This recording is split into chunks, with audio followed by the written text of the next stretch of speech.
Hello students, you all are very welcome on this previous year questions episode. जैसे कि आप देख रहे हैं, आपको एक सवाल स्क्रीन पे दिया होगा, आपको सवाल को खुद से पॉज करके अटेम्प्ट करना है, उसके बाद ही आपको सॉल्यूशंस करना है। ठीक, देखना है। सवाल जो है 2005 में भी आया है सीबीएसई में, 2009 में भी आया, 14 में भी आया, 19 में भी आया, भगवान जाने आगे भी आ सकता है ना।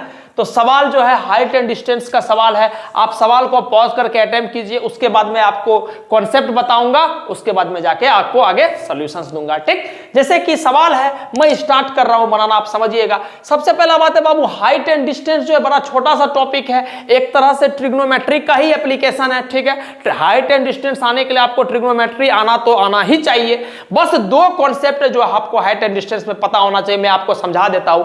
सबसे पहला आता है angle of elevation. Angle of elevation का सिंपल सा मतलब, आप नीचे से ऊपर की तरफ देख रहे हैं, ये वाला हो गया एंगल ऑफ एलिवेशन।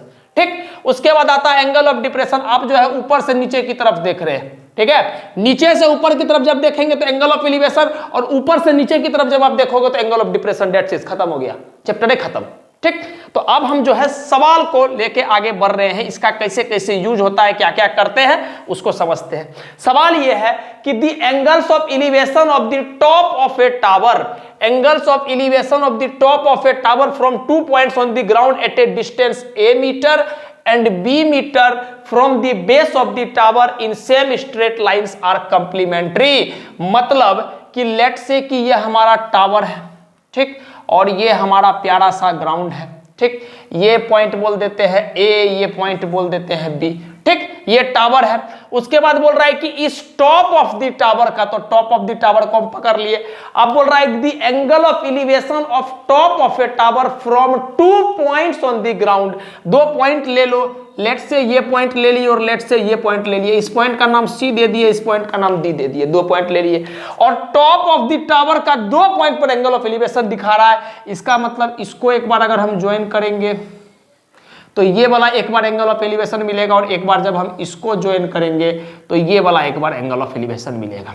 ठीक, क्लियर है बात। हम क्या बोले, नीचे से ऊपर की तरफ देखो एंगल ऑफ एलिवेशन, नीचे से ऊपर की तरफ देखो एंगल ऑफ एलिवेशन, खत्म। आगे on the ground at a distance of A metre and B metre. ठीक, लेट से कि मान लेते हैं कि टॉप टावर का बेस से ये A मीटर का दूरी पर है, और ये मान लेते हैं B मीटर का दूरी पर है, और टावर का हाइट मान लेते हैं लेट से H। ठीक, अब आगे बोल रहा है, पूरा बात को समझिएगा कि base of the tower in same straight line, same line पर बेस, टावर के बेस पर, मतलब नीचे वाला एरिया पे, ग्राउंड पे दो एंगल ऑफ एलिवेशन बना है, और दोनों एंगल ऑफ एलिवेशन जो है वो कंप्लीमेंट्री है। कंप्लीमेंट्री का मतलब होता है क्या, कंप्लीमेंट्री का मतलब होता है कि दो एंगल्स को कंप्लीमेंट्री एंगल्स तब हम बोलते हैं जब उसका सम 90 डिग्री के बराबर होता है। तो अगर हम इस एंगल को थीटा बोलेंगे तो आप बोलिएगा सर ये एंगल तो 90 माइनस थीटा होगा। समझ पा रहे हैं मेरी बात को, हम क्या बोल रहे हैं। अगर हम इस एंगल को थीटा बोलेंगे तो इसको 90 माइनस थीटा होना ही पड़ेगा। क्यों? क्योंकि सवाल वाला बोल रहा है दोनों कंप्लीमेंट्री है, और जब आपको पता है कि दो एंगल को जब आप जोड़ोगे, जैसे पहला एंगल 90 माइनस थीटा, और थीटा को जब आप जोड़ोगे तो आपको आंसर 90 डिग्री आना चाहिए, कंप्लीमेंट्री तभी बुलाएगा। तो हम बोल दिए कोई बात नहीं, थीटा 90 माइनस थीटा और जोड़ के 90 आना चाहिए। सब बात फुलफिल हो रहा है। अब मुद्दा पे पहुंचते हैं।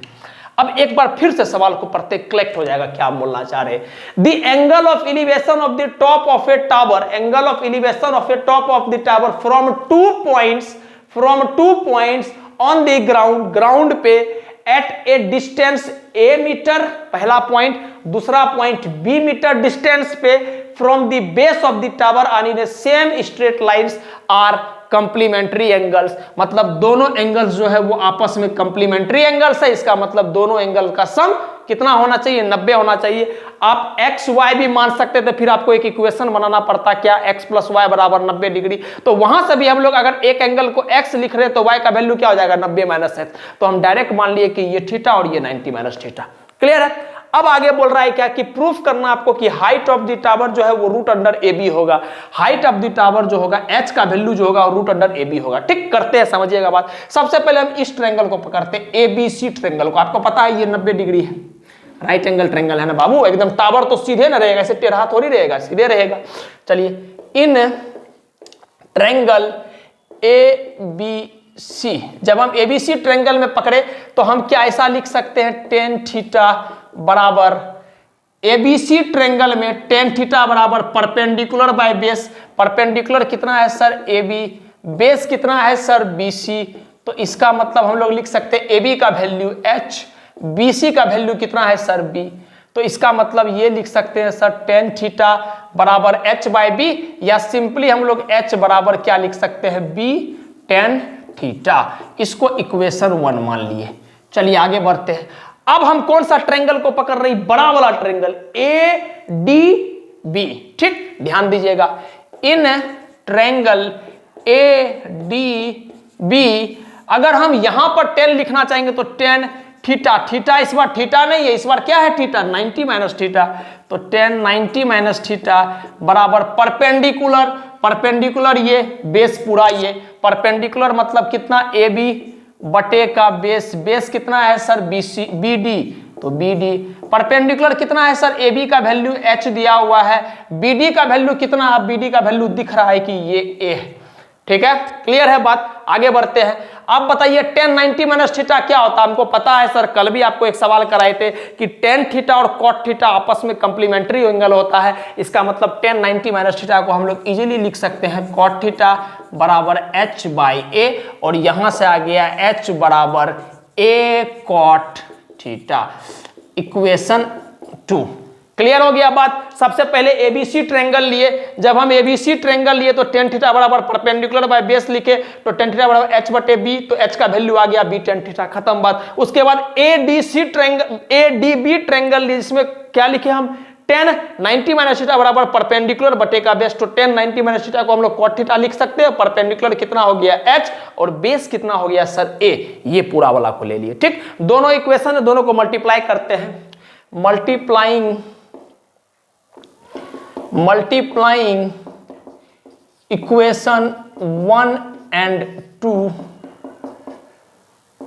वी गेट, दोनों इक्वेशन को जब हम मल्टीप्लाई करेंगे तो इक्वलिटी साइन के इधर में h इंटू एच, तो ये हो गया सर h स्क्वायर, बढ़िया, बराबर एक बी टेन थीटा इंटू का a cot theta, a cot theta.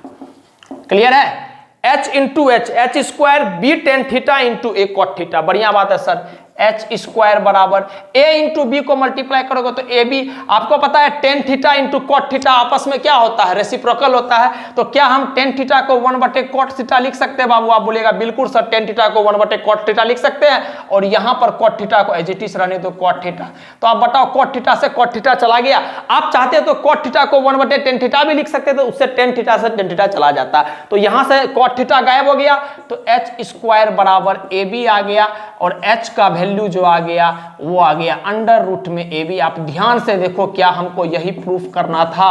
आप ध्यान से देखो, क्या हमको यही प्रूफ करना था? बिल्कुल सर, हमको हाइट ऑफ द टावर, जिसको हम अपने सवाल में एच माने हैं, वो अंडर रूट ए बी आना चाहिए, और अंडर रूट ए बी आ गया, तो हमारा यहां पर सवाल खत्म हो गया।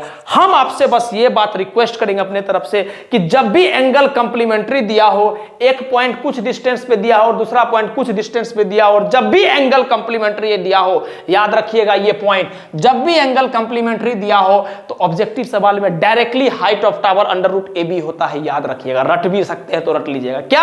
जब भी एंगल कंप्लीमेंट्री दिया हो, एंगल ऑफ एलिवेशन, और दो अलग अलग पॉइंट पे मार्क बन रहा हो, तो हमेशा याद रखिएगा हाइट ऑफ जो टावर होता है वो अंडर रूट में ए बी होता है। That's it. ठीक, तो हम उम्मीद करते हैं आपको समझ में आया होगा। Thank you.